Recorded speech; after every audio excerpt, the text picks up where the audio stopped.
Pitong harong natumtum sa nagbungkaras na kasulo sa Legazpi City. Mantang sarong furniture shop sa Bao, Camarines Sur, natumtum man ng kalayo. Uyan report ni Rosie Nieva. Banggi kang aldaw nin Biyernes kan magbungkaras ang kasulo sa residential houses na ini sa Barangay Victory Village asin Lapu-Lapu sa syudad ng Legazpi. Huli tagibo sa light materials asin magkataraid sa naan mga harong sa lugar kaya marikas na naglakop ang kalayo.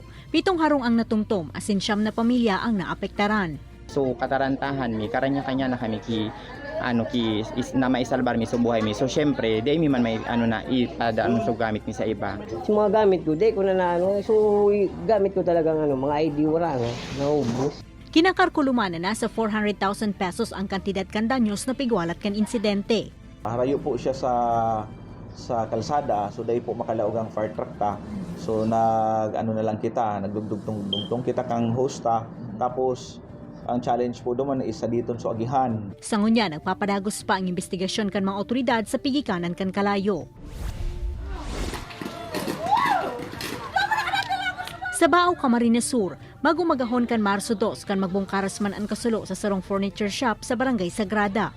Huli tagibo sa light materials, marikas man na naglakop ang kalayo sa lugar.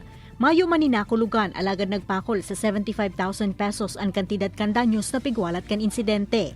Sa ngunya, nagpapadagos pa ang investigasyon kan mga otoridad sa nasambitan ng kasulo. Under investigation pa ito, pero tinitingnan yung sa sa electrical pinag-aaralan, pinag-confirm pa rin. Ini si Rosie Nieva, Balitang Bicolandia.